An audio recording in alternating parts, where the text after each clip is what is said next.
wonderful turnout, but not surprising. I'm Jill Harms, the Executive Director of the Jordan Schnitzer Museum of Art, and this event, this very special conversation with Rick Bartow, Charles Froelick, and Bob Keefer is sponsored by Lane Arts Council, so thank you, Lane Arts Council, for arranging this.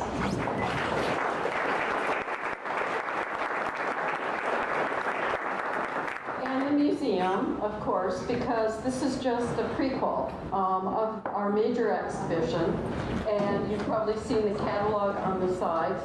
Rick Bartow, Things You Know But Cannot Explain. This is my new book.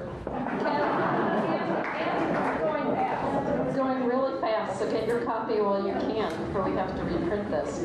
But we want to invite all of you to the public opening of this exhibition, which is on Friday, April 17th. At 5:30 p.m. we'll have a public ceremony outside the museum, and then everyone's invited to come in and enjoy the show. So it's been a wonderful opportunity to get to know Rick, his work, and do this. And I want to ask Daniel Knapp to stand up, who's co-curator of the exhibition with me. And his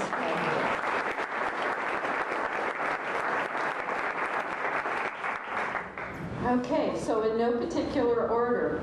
In 2013, the Oregon Business Journal profiled Charles Froelick and called him one of the city's iconic gallery owners. Well, he's that and so much more. Charles dreamed of being an artist, and in his own way he is, I think. In everything you do, it's the way you live your life, right? He attended the University of North Texas and received a BFA in sculpture in 1991. He also worked in the Hiram Butler Gallery in Houston, and I think that was a life-changing opportunity when he realized he really loved the kind of work there, connecting artists to people who would appreciate their work. He worked with Hiram Butler full-time until moving to Portland, where in 1992 he began working at the legendary Jameson Thomas Gallery and met Rick Bartow just right away. So after William Jameson's untimely death in 1995 from HIV complications, Charles opened his own gallery, and I hope all of you have been to his gallery, not surprisingly called the Charles Froelick Gallery in Portland. And Rick was the first artist he presented. Now, he's even told me that Rick is his favorite artist, so I hope that none of the rest of you are represented.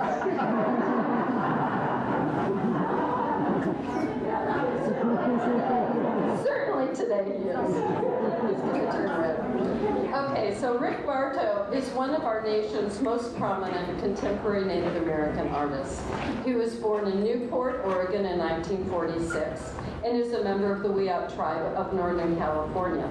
He has close ties with the Siletz community too. Rick graduated in 1969 from Western Oregon University with a degree in secondary arts education and served in the Vietnam War. He is a prolific and fearless artist who works with great fluency in both 2D and 3D media. I could spend the whole time talking to you about Rick, but I know he will do that. And I want you to come and see his work at the museum.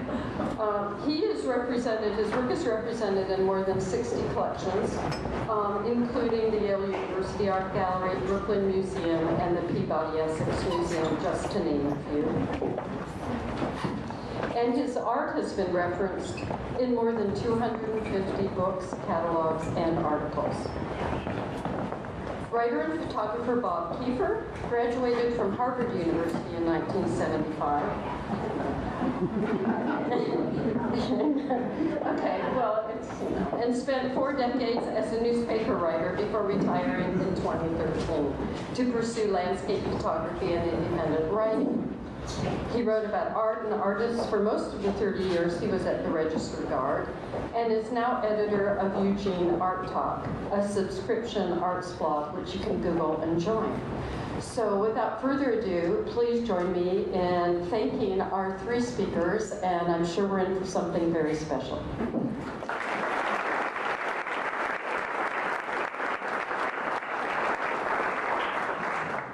Well, Yes, thank you all for coming. This is thrilling to see like practically every seat in the house occupied and more people wandering in.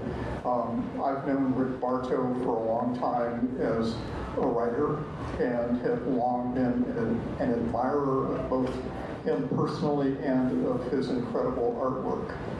I want to take just a second to explain what you're seeing on the screens here. When I talked with Charles Froelick about could we do some kind of slideshow component here, he suggested putting up images of 4 artist books that Rick did in 2009. These images are small, about the size of this notebook, and because the works are fragile and small and don't display well, Charles suggested that this would be a great way to show them just in automatic rotation while the three of us talk about Rick's work. With that, I'm just going to plunge in and be an annoying reporter and start firing questions at these two gentlemen.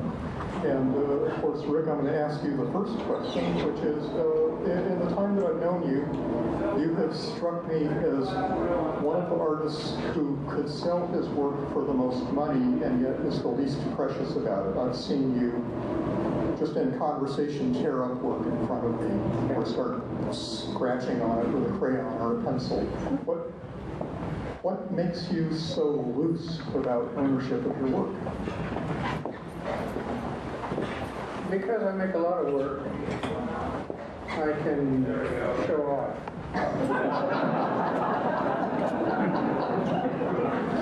I think that's probably true. Well, tearing up your work in front of a reporter is a form of performance art. I spent about 2 or 3 hours with a class at Michigan at Kalamazoo, Michigan, and talking about, you know,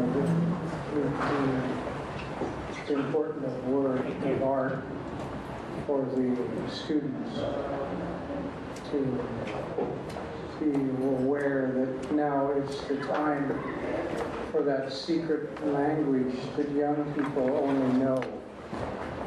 And old people have had our magic mission moment. Get out of the way. Make room for young people who are starting to find a new language of art, of thinking. So there are things that we can help them perhaps with craft and about here and there, but mostly I think for young people it's to leave them open, provide material, see what the hell they're going to get with it.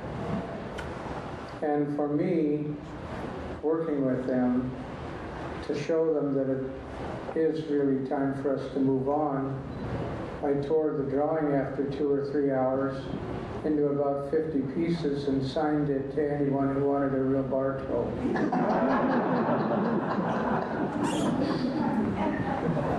And it really is because I can make a lot of work.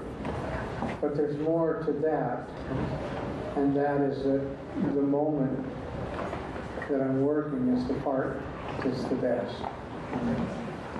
I really don't feel comfortable sitting here with you. I just as soon be home because right next to me is the co-op that has the coffee and also chocolate.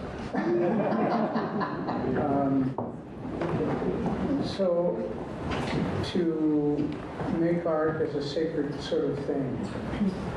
But as the old Aborigine elder, one guy that I heard talking, he said that when he's done, the prayer is over. The work is a byproduct. He could use it to start a fire. Because the important is the creation. Let me pull Charles in here. He'll only muddy the water. It'll be interesting much. This is actually literally the first time I've interviewed an artist and a gallerist together. And so I want to know from Charles, what is the role of a gallerist in guiding or nurturing a visionary artist? Well, I think there are a variety of ranges of work that a gallery can do for an artist. And if it is, well, what I do is represent artists, hopefully long term. And I want to have their work have a catapult into more visibility outside of their home, outside of their studio, outside of their hometown, outside of their home state. And that's the work that I do for the artist. But then to encourage a visionary, I think we have to be comfortable. It takes time. Saying yes to work with an artist long term means it's like a marriage. It's a very special, close relationship. And people come to me to ask all the questions about the artist that I represent. And I hate having to say, I don't really know how to answer that one. So I go to the studios and I'm on the phone and I'm asking the artists, my artists that I represent, not intimate questions that are digging, but just I want to know all of those motivations. And it's a partnership that also is built on trust, where I have to trust them that they're, well, trust is built through so many events and experiences in the relationship. And they have to trust me, and I'll say it's being in a position of a dealer is, I always think, artists, who knows if they're going to trust me or not, but so you have to put in your best work to be successful getting the artist's work out there. And I have to get to know the artist's work, and when I can see that their vision is really clear, then it's like, let it rip, just go, and I don't want to say a thing. And artists will ask me though, when is it time to have a critical discussion? And fortunately, I feel very comfortable with the artists that I work with, like Rick, to have those conversations where maybe I don't get or understand a series, or maybe I don't know why they're working a certain way or what the content change or shift has been. And there are moments when I've had arguments with Rick, and it's been about... Who won?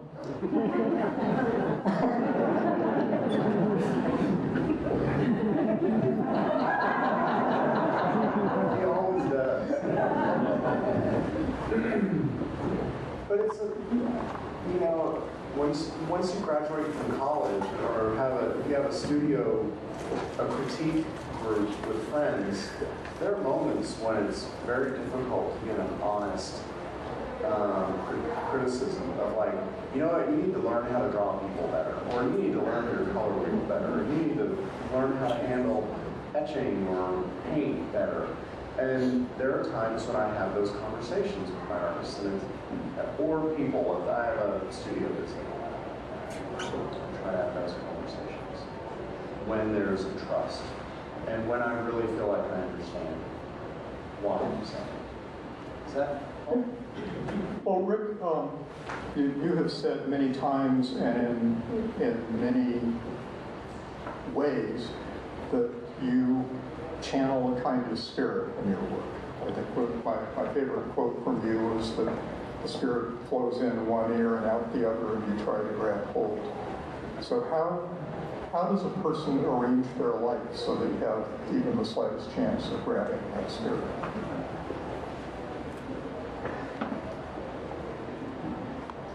It's a tickly area, but it always comes back to work. And work is the be and all, to be able to work. The spirit, without getting woo-woo or goofy about it, or only Native Americans can do this. The spirit is a thing, and it has maybe different names, like, what is another word for spirit? What do we call that? The muse probably be the same thing. It's a place where we're open so that things can come to us that we can't speak about. We can speak about it, but we can't see it or smell it or taste it.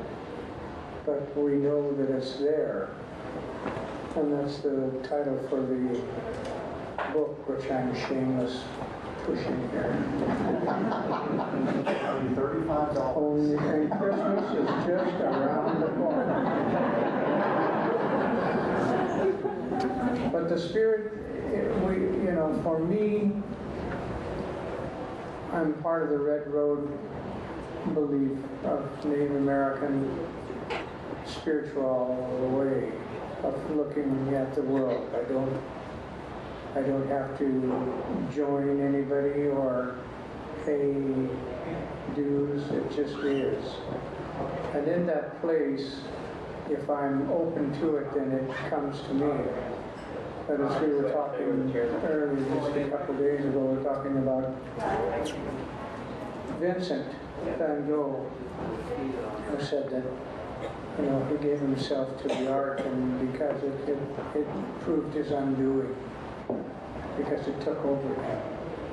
But I found, truthfully tell you, there were a couple of times, when I was sitting at home with the cat and with the wanted our, what do you call them, parasites. Wanted looking for a job. Classified. I also have possession of brain damage with stroke, and I can figure out new words every day. I asked one lady for a quickie one time.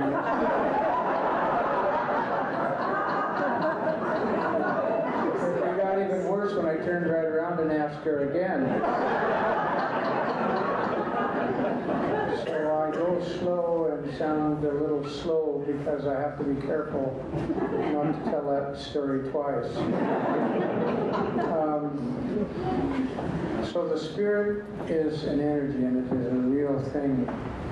And the more that I welcome it and make myself available, the more color blows off into the paper.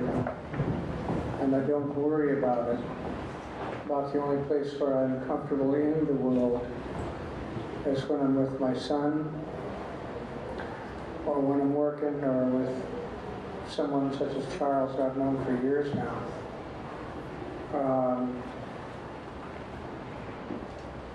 I'm a one-trick pony, and that's what I do, and that's all I want to do. Now, you have traveled the world. You have traveled probably more than 99% of the people in this room, starting with your government-sponsored trip to Vietnam. Yeah. But you've been to Japan and Germany, you've been to New Zealand, you've been to Oaxaca, Mexico. I'm sure I've missed a lot of places too. What has that done for you? Kalamazoo. And Kalamazoo.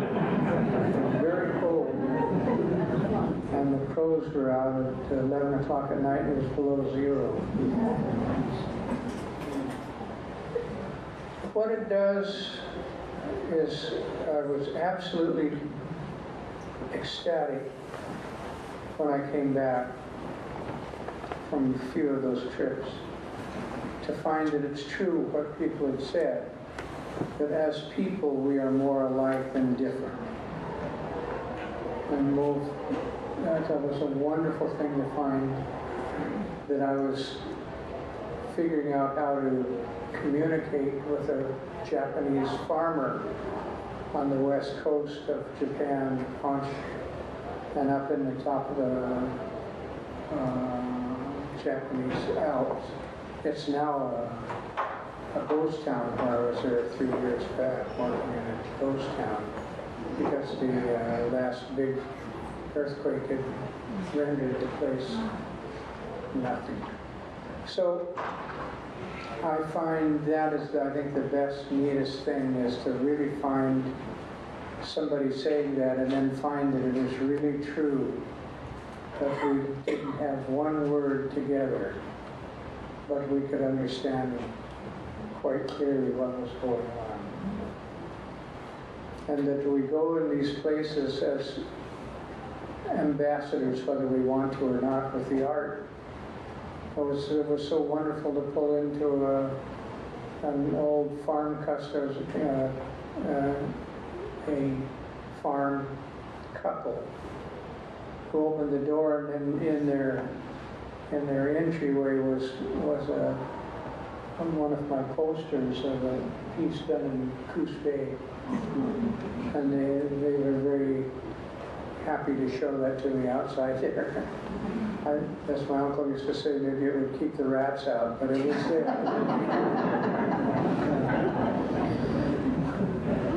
Charles, oh, go on. No, I'd rather hear what he had to say. Charles, and I don't actually know the answer to this question, but did you work for William Jameson when he picked up Rick as a client, or as an artist? I picked him up. You picked him up. I was wondering if you could articulate what it was that the gallery saw in this young, crazy-looking artist. Well, I remember the fear that William Jameson and Jeffrey Thomas said when they saw Rick's early sculpture. And like, oh, well, what is he bringing? And you know, and you even think of some of those early pieces, you're like, burn them, try to destroy them. And then he opened up this portfolio of drawings. And Jeffrey Thomas tells the story very well, and Janie Beebe was there too. Just, they all lit up because they saw these drawings that were magnificent. And they could tell he was on fire.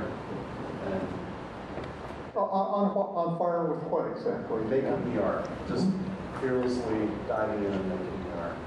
And Rick had not had a gallery really affirming him, representing him, and his family was saying, well, you know, there's a guy down the road that sells his saws.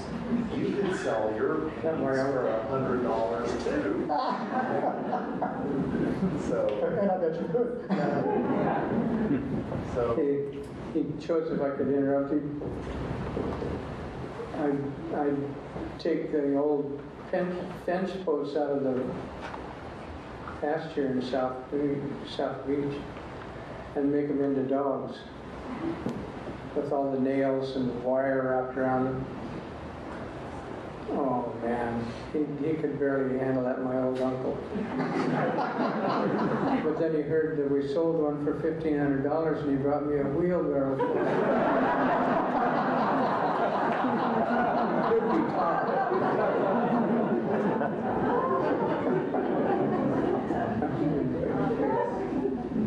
Also, a lot of your work is very expressive to the point that it almost seems out of control. And obviously, some of your early sculpture frightened your gallery. So, but you also do these very finely controlled prints. What took you in that direction?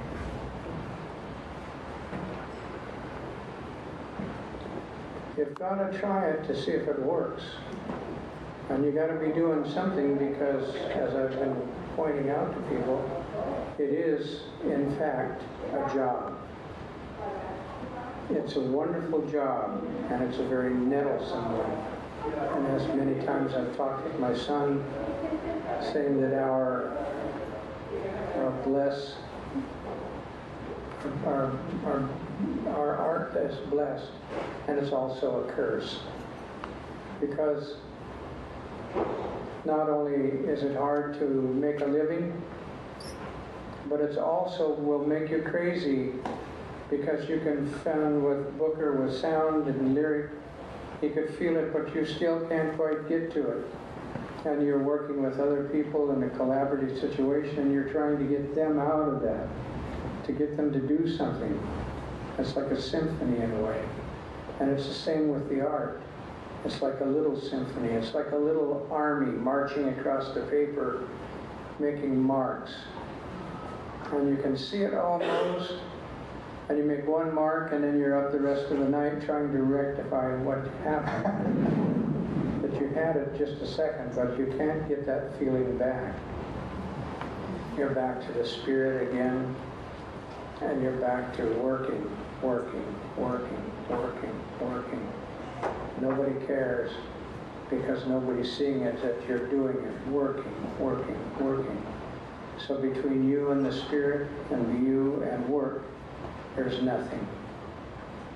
Jan Zak, the sculptor who taught here at the university a generation ago, used to tell his students that the best art came from reaching for that thing you can't quite glimpse around the corner. I think it's true. I think it's true. So how do you glimpse it more clearly? Working. And in sincerity. Some nights you'll be tired, and I've worked in, not so much because I'm older, I don't work so hard, but before I'd work and my fingers would bleed because of smudging things that would wear away my fingers and they would bleed. Working. And to get done, and as I sit back there, I think, oh boy, maybe a little dab of blue there, cerulean or something there. Not time to go to bed. No coffee, you've got to figure out how to get rid of that damn blue you put in. And the whole thing will change. You know, and then it'll be 2 or 3 in the morning and you go home. You know, I say, whoa, boy, that didn't work so well. But it's no different. It's working. You know, you're working. You're working.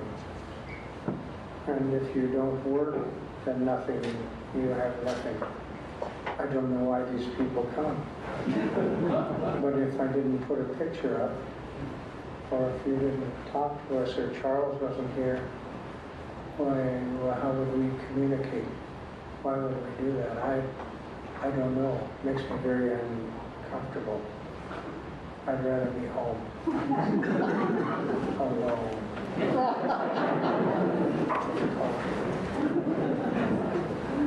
You talked about having a stroke, and you have described that to me a bit. I wonder if you could tell these people what it was like to wake up, and what did you think, and what did you do? I didn't even get to wake up. I'd been up. It's the doggonest thing. The brain, I say, you know, no matter what you end up with, the brain is an awesome, incredible organ. It is so completely let like a coyote or a raven or a crow or a blue jay. They can pull more tricks out of their hats than you can believe were inside of you. And all you can do is deal with it. And as I said before about the stroke, if I wanted to feel sorry, I could suck my thumb, but the therapist I saw showed me what could really happen. And so I was very lucky. And I was made humble. And I continue to be humbled as I stumble through trying to find words. It's better now, much better. Because in the morning I couldn't speak, I couldn't talk. There was paraphasia. So what we called at that time became yama yama talk. So anybody could have yabba yabba because you'd be talking and then I'd run out of words and all of a sudden it'd just start going yabba yabba yabba yabba yabba. So when I first tried to sing with my bandmates egging on, it sounded like the Muppets. Because my lips were like in a circle, so everything went and I just started laughing and said, I can't go on like that. If you don't know, Rick is quite a rock and roll guitarist and plays regularly with the band. It's different now, so we'll show you on Friday when we're here, the reception, the band will play, but we won't be the Swedish guy on Muppets. They kept pushing until, you know, in about an hour or two, we got more vowels coming out. And I was lucky to find, I therapist there in town. I don't know if it means any reason that I was the last one she worked with and then left. But I'm very fortunate, I'm very humbled, and I'm pretty verbose, though I shouldn't be probably, because I have to think about what I'm talking about. But it hit the lyrics of songs, but it left me alone to where I stole a pen from the nurse when she wasn't looking and started drawing on a napkin, and it made sense so I could call my collector and Charles and say, I'm going to be okay because I can still draw. Has it affected your art at all? Oh, I'd be silly to say that it didn't. Either as humility has brought me down, or by the colors and the blast, because I finally figured out that quote about,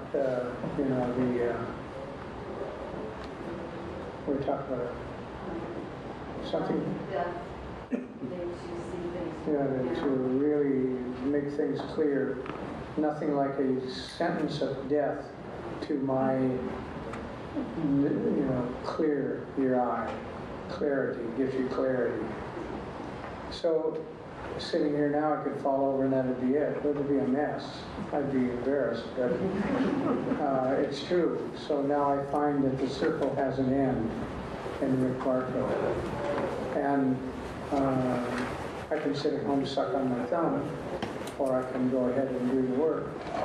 And some of the work is very early. They're very, very late here. They've been done real closely later here. I've had a very busy, productive year and a half since the stroke. Because, I saw the end of the circle. It's not bad, didn't hurt. Very curious. Charles, what did you do when you found out about Rick's stroke? Laughed.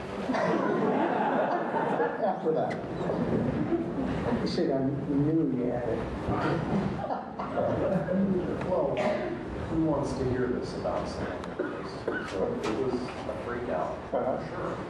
And there was Karen, his close guardian angel in Newport, assured us that talked to her, and she said he never lost consciousness. He can draw. He wrote his name, his birthday. There were things. There were all the signs that it hadn't been catastrophic, but it was a major blow to have the songs gone. And Rick said to me very clearly, they can take my words, but they don't take my hand. And Rick, I came to see Rick the day he got out of the hospital, 3 days after the stroke happened. We took him to the studio, and Rick was looking around and put some signatures on work that he had finished, and it's going to happen. And the next day, he walked to the studio, and he entered one of the most productive phases that I've ever seen. And it was experimental with scale and media and color and subject, and so that narrowing, Mary Lopez says, the horizon line getting closer, Rick has said the clock is ticking, it's like, well, better make it now. And the artwork has been fearless, and Rick is, you've been very productive. There are all sorts of artists. Jim Labrador says, it always makes him feel like a slug. He said that for years. Well, Rick's incredibly productive. Yeah. And so every 2 weeks, Bill Avery, a friend and collector, will come in and he'll pull his car up and point at the back, and it's full of paintings. And I'll come over to see Rick, and it's like I fill my van with paintings. He's just constantly, he's been working. But Rick, what do you do when you hit dry spells? I don't. You don't? Why? Yes, you Work. would have used to hit for Yeah, no, I don't know what I do dogs. Pick little dogs. Neighbors. No. My brain is always working. Sometimes I get too many things in. And I end up sitting in the chair staring with because I got too many things going on. And just to litigate one out, you know, it seems to be difficult. So after enough sitting around or thumb sucking, then what I always used to call it to the younger people was to go to the studio and clean it up. Even if you're not working art and you're cleaning up the studio, organizing things, then you're available for the spirit to visit you once again.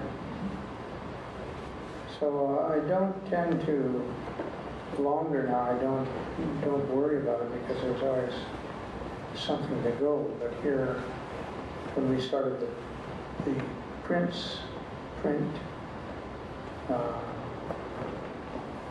program here last week, I was just kind of hanging out. I didn't have any paint canvas. I painted all that up. I was thinking about some drawing, but I didn't really think it wasn't quite was going to work right. So I've been going around and around looking at these pieces of paper, thinking about something else I was going to do. And then along comes the dried prints for Seiichi Hiroshima, my Japanese printer in Tokyo, and Mika here. I met her on Sunday. She drove over to the coast and brought me some copper plates ready for etching. And so I was saved, so I had stuff to do there again. But now I'm back to nothing again. So when I get home, I'll have to figure something. I've got a couple ideas. And then recently I found that I had macular degeneration. So I was going blind 2 weeks ago, which will make you sit right up like a stroke almost. And all I could say was shit and sit and see what was going to happen. So I've had my first shot in the eye and it didn't hurt, so I'm looking for another one before the reception does here to arrest it. So it's a little skewed, but I can read, can work. I can't do small things. Even that, we didn't pull some off on those little bird beaks. They stayed in the lines. And so it's always a challenge. I can quit and just sit home and say, oh, I'm blind. Well, let me jump in here with a question off of that. Obviously, you're an older gentleman like myself. And you had some serious health issues. Does that clarify your plans for your artistic career, for what's next? Keep working. It all works for denial after a while, you know. Don't think about it as much. You keep working, but you find something in there to do. But I've yet found it to just stop me. I have no blind sculptors, painters. So I'm thinking that while I'm sitting at the opera in this place, I was thinking, may have to try something else different. There's always something. There's something. The thing that can blow you out is if that that stroke TKOs, you know, that's something else. But so far it hasn't hurt, and it's been weird. I kind of like weird. And I live in a community that'll laugh with me. So you know, when I'm talking about something and completely shift gears someplace, they just laugh. Say, well, he's having a little paraphasia down the underground. So laughter is one way out of it, you know, to keep you back to the art. And there's no need to stop as long as you can do that. And if you can find laughter, want to get something out of it that's worth the trip. Let's have some questions from the audience. Oh, this is really good. This is the best part. You're going to love this.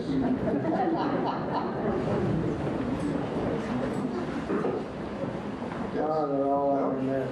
Everyone's too shy. Okay. This is actually for the gallerist. I was wondering,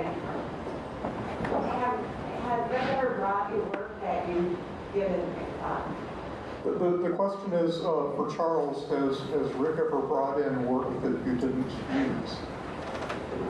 All the time. So, I referenced an argument. We had one big argument, but It is a marriage after all. yeah, and you figure it out, and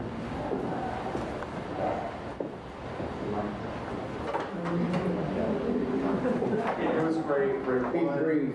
It was like,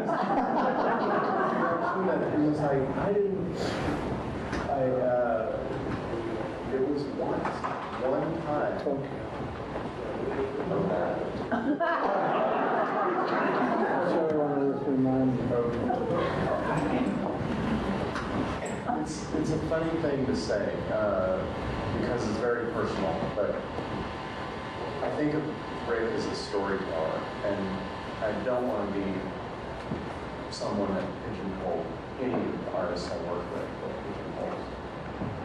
And I believe that an expansive growth is necessary. Rick came in with these abstract paintings. Not though. There were no figures anywhere. There weren't even floating eyeballs or teeth. It was usually an eyeball or a tooth, or a fang, some kind of blood. And I just, That was nothing. yeah. Well, you pulled your portfolio out. I mean, you took it and went home and. Well, you wouldn't take it. It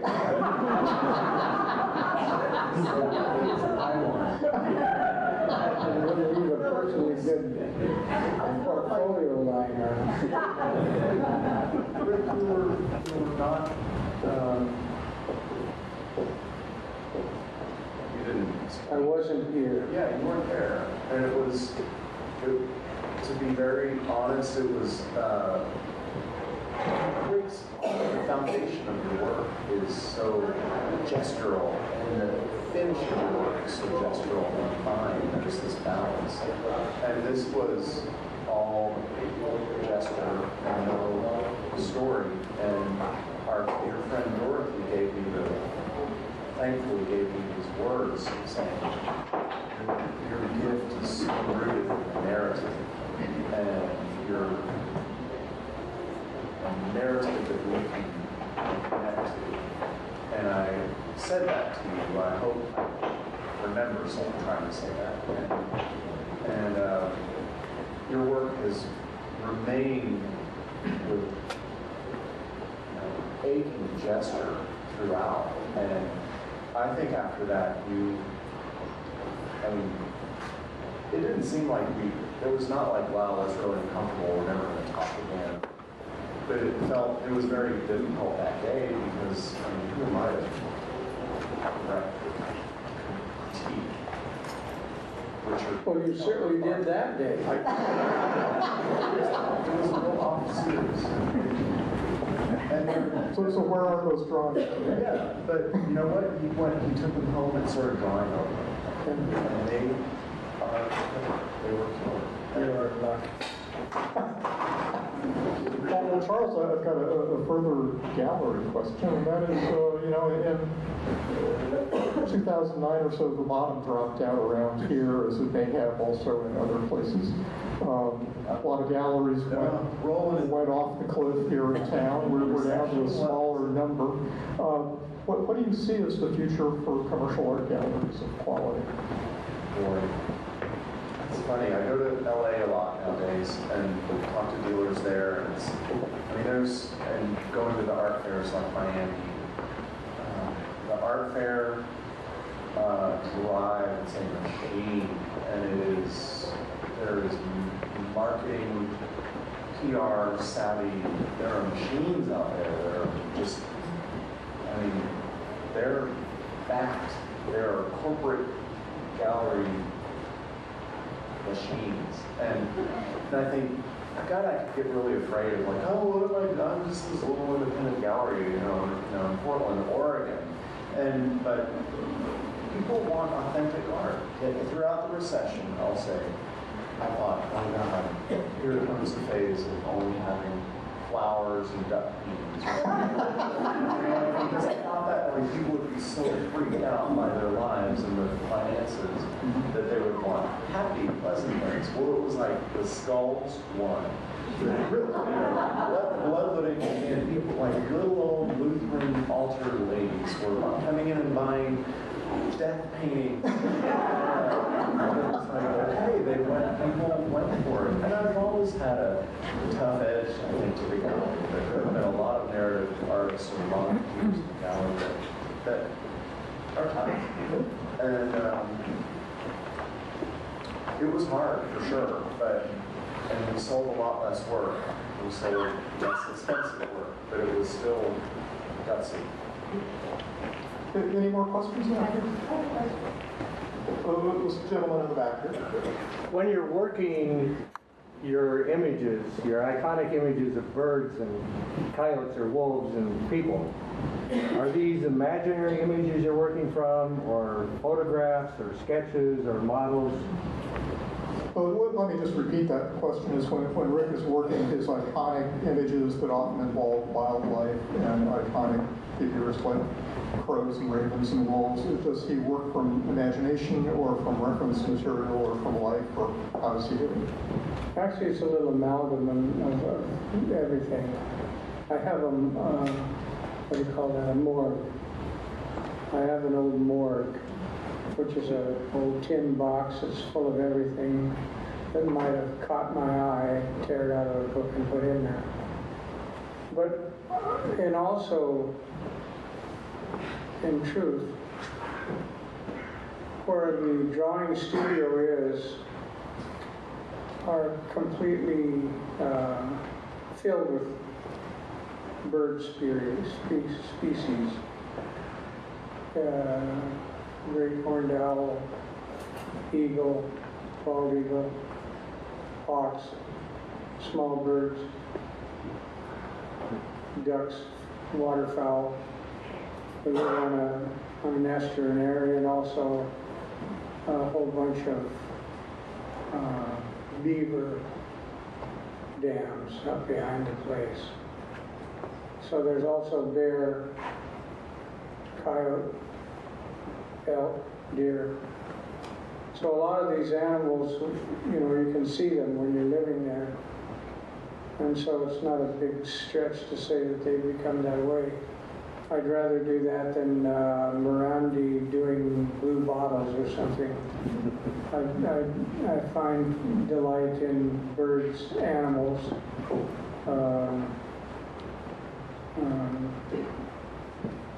I like girls, so I don't do nudes because I spend too much time on a piece or two, so I don't much do that. I do a lot of birds and animal forms and mixing them up. I used to think that was really Native American, but if you look at Bosch and Bruegel, you see animals with heads on people. And then if you go even further back into the caves, you find the great Birdman drawing with a bird head on its head. So it's the circle still spinning. When I visited you at your studio some years ago, you had just acquired a bunch of moth-eaten taxidermy specimens from somewhere, and I'm still having nightmares about that box. Yeah. Well, I made one into a museum piece. Not much else of them. They were laced with arsenic. But you had a question. I saw your smiling face. See, I like Good choice. So, I'm a printmaker, so I'm really curious about, I'd like to maybe really talk a little bit about your experience with printmaking, and printmaking is always so sort of removed from direct control, and that, you can talk about that experience for me, or why you're drawn towards printmaking? Printmaker Tally Doyle wants Rick to talk about his involvement in printmaking. Yeah, or anything along those lines that you want to share. Well, there is a magic in the sameness. I couldn't draw a straight line if I wanted to. In the drawing process, is I can technically cannot or wouldn't want to bother to draw two drawings that are the same. But there's something magic about ink and lines and great pressure, and you come up with an image. And an image, there's something really interesting that looking at ancient Kolovitz, her prints. When you're looking at something or a Rembrandt that's hundreds of years old, and there it is, it's been restruck, but it's still Rembrandt is there making that mark. I have some small prints, and not of Rembrandt, but of older pieces, that I think of them as college classes. To look at those small pieces. I have one that I particularly like from 1700s, I think, maybe the 1800s, but a very sweet lady who is a countess. And in the time of the, what do they call them, the Grand, it's like the traveling. The Grand Tour. The Grand Tour. And it was the snap Polaroid of these little drawings and gentle little water things. It was by her husband or a friend who was on the same trip. And so I had this little thing, beautiful little drawing, little washes and things in there. And I think of it as a complete I'm getting tired. It's a complete college class of line and everything that you need to learn about is in that little picture of a little quick shot. I think we might have time for one more question here. Someone back there in the baseball cap. Anyway, you had a show at Leave in Oaxaca, and I'm wondering if that experience in a gallery touched on Mexico quite a bit. If you felt a special spirit kind of feeling doing something like that in Oaxaca, can you compare it to a more urbane type of gallery? The question is from painter Richard Quigley, who noted that Rick has shown his work in Oaxaca, Mexico. He wanted to know if there was a spiritual dimension to showing there that was more obvious or prevalent than showing in an urban setting in the U.S. Really sort of the opposite, because I have a cousin who's married into Zapatek family. And they were very reluctant to go to the exhibition of the Yankee, having set mind of that. And they were quite amazed when they saw the exhibition. They were very happy to come back and have more food with us. You are a real person. So there was a spiritual dimension, but it didn't weigh initially in your favor. yeah, and the paper, I think the washi in Japan, the paper, again, the paper has a spirit of its own, and the marks have their own. Have you ever tried to make a simple calligraphy mark with a brush and the ink, and it looks so flat, you know? And when somebody's really working, it's just alive, it vibrates, you know? And in talking, when you're speaking from that place to another person like that, then I think it's back to that again, where we are more alike than we are different. So that when people to people come together, we don't have so much trouble. You know, when we touch from this place to that place, what the Dr. Mann calls that sacred place. I think that's a perfect point to wrap this up for the evening. I want to thank you all for coming.